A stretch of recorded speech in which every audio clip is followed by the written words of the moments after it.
Речиси 50 милиони евра пари кои требало да ги наплатат општините во период од 2020 до 2024 година, останале ненаплатени.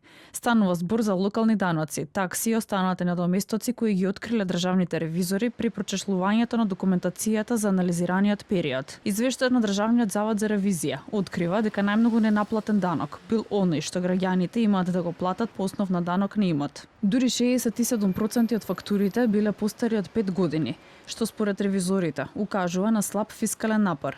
Останатите податоци покажуваат дека дури 3,8 милиони евра даноци кои требало да завршат во локалните каси биле отпишани. Отсуството на јасно утврдени критериуми за одобрување и плаќање на надоместокот за уредување на градежното земјиште на рати, различната пракса во обезбедувањето на побарувањата, банкарска гаранција и изјави на нотар и нецелосно следење на наплатата во 14 општини акумулирале ненаплатени побарувања во висина од 826.399 денари за периодот 2020-2024 година. Даночниот експерт Славко Лазовски за телевизија 24 вели дека за него извештајот не е никакво изненадување. Состојбите се катастрофални со години, вели Лазовски. Главен виновник за оваа состојба е даночната политика, што никако и никогаш не презела мерки за подобрување на регулативата, а регулативата за локалните даноци и такси е на катастрофално ниско ниво. Таа денес е на пониско ниво отколку пред 50-60 години.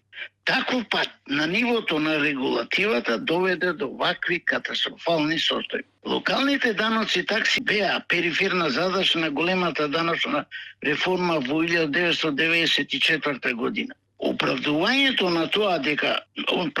на тоа беше фактот што регулативата за локалните даноци и такси не е предмет на регулација на даночното право на Европската унија. Според остварените приходи по основ на даноци, такси и надоместоци, утврдено е дека руралните општини со исклучок на Петровец, Илинден и Чучер-Сандела се послаби собирачи на даноци во однос на урбаните општини. На врвот на листата како најдобри собирачи на даноци се град Скопје, Карпош, Чаир, Аеродром и Кавадарци, а со најслаб фискален капацитет се општините Зрновци, Новаци, Лозово, Кратово и Желино.